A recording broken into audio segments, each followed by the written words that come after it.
Hi everybody and welcome to Florence. It's me, Bianca, Valerio, and we are here in Italy. That behind me, you would never think like, what is that? Is that like a building? Is it like, what is it for? Well, that is actually the Gucci store, but more importantly, it's where they have the Gucci Museum. And that right there is their outdoor cafe. So if you guys didn't know, that Gucci is actually from Florence. So it's not so much just for fashion, but also just a huge part of history. So why don't you guys come with me and let's check out the Gucci Museum.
Okay, so from the museum, of course, there's like a cafe outside, and they actually have a collection, which is Gucci Garden, which is exclusive to Florence only, like the Florence store, like where the Gucci Museum is, not in other Florence stores, and you can't even buy it online.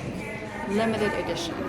Okay, so we're now inside the boutique. I just told you guys they have a limited edition collection, which is the Gucci Garden, which really it's nice that you can say like you own something. That sometimes there are people who own limited edition pieces where they don't actually wear it, they just want to display it, they just want to say that they have something from a moment in time, a moment of inspiration through the interpretation of fashion, all these pieces in particular from Gucci Garden. Now speaking of garden, right outside the Gucci Museum here in Florence, you can actually find an outdoor cafe.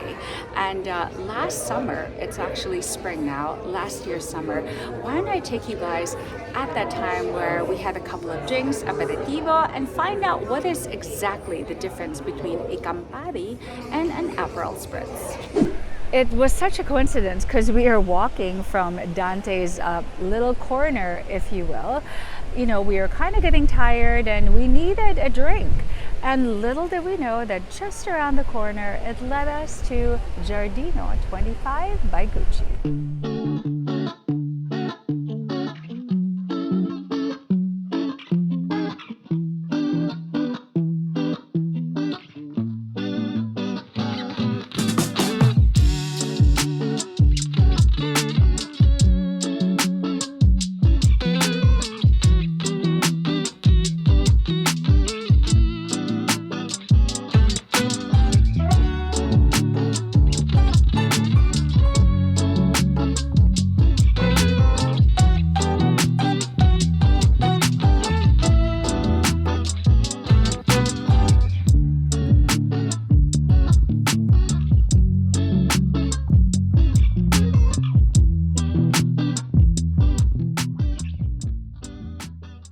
Thank you so much. No, it doesn't. Thank you. It doesn't have. Okay, That's why we're ever not so allowed to quickly, touch. people are hungry, and our tour guide promised to pay the bill if I did this quick. Okay, so we asked Francesco what is a very non-touristy, like apart from what we're doing right now, but what is a very local thing to drink. So us tourists, we know Aperol Spritz is very Italian, but particularly here in Florence, it is Campari Spritz, which is right here. I'm not gonna drink from it, but you can imagine it is like an Aperol Spritz because what I ordered is a very local drink. And it's actually something that I've had from, if you're a fan of like old fashioned or I forgot what other kinds of drinks, but this is a Negroni, and I know you're thinking it's purple. Well, it has a Gucci twist to it. So the Negroni was actually invented, created here in Florence, correct? And let's give it a try.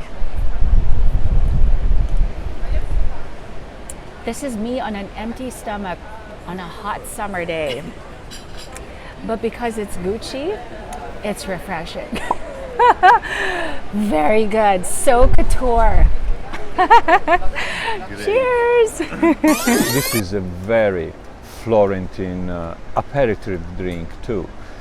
Is a glass of sparkling white wine. In this case, is a Franciacorta. Is Style. bubbling.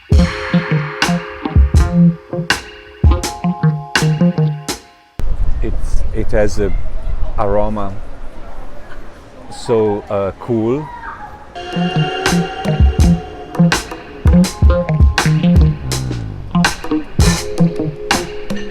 Perfetto. Thank you. Buonissimo. Okay, I'll be honest. Sometimes when you eat in a designer cafe, you're just eating there because it's designer. If you can't afford the bag, at least have a cup of coffee at your favorite designer store. My sister and I had the privilege of actually trying the Gucci Cafe in Japan. I'm not saying that it wasn't good, it's just that, it closed already, but it's like that. It's sort of like you want, other than the bag, other than the shoes, you want the full experience if it's available. So in this case, you have very minimal expectations of what the food would be, but boy, do I have to say, this very chic blushed bread right here, pane al pomodoro, or like pomodoro pasta. So it's bread with tomato. Just imagine this, crunchy bread. So the outside is super crispy, but the inside, the doughy part of the bread is just soaked and swimming and drenched, but not soggy, just drenched in this really beautiful tart tomato sauce, probably giving it its color. And it's absolutely delicious. And even Francesco thinks it's actually really good. Gucci, good on you, girl. Okay, and then he had just taught us, for a lot of us who know bruschetta, bruschetta is like known all over the world. It's basically bread with a variety of toppings. And here, what they usually do is you get your piece of bread, you get your butter and spread it all over, because the butter also serves as a bit of like a glue to hold on to whatever topping you're putting. And in this case, we chose anchovy. Although Francesco did say that the food that we're having is a little bit too much to have with drinks. Yeah, it's not very couture to have like a full meal or have a lot of carbs with your drink. But you know what? We wanted to get the full experience. This is not the time to just have one piece of bread. But technically, culturally, they would just really just have it with olives, just a few little knickknacks here and there, and just enjoy the company.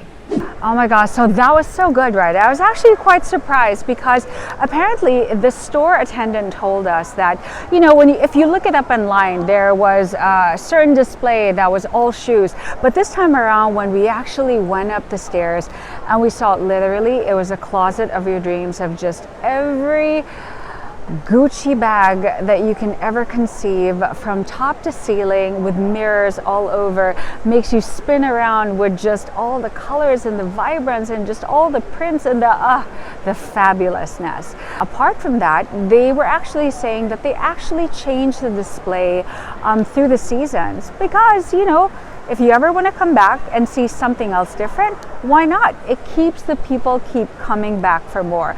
Because honestly, if you were really trying to put a museum of a brand that's been around since what? It's almost been like 100 years, since the 1920s. It was only 3 stories high, but there are only a few rooms where you got to see the different galleries, and it truly isn't enough. One of my favorite parts, it was actually the idea of my sister, where there was, like, you know, like in Tokyo Labs, where it's all those like scrum playing in the screen with all the holographics of the flowers.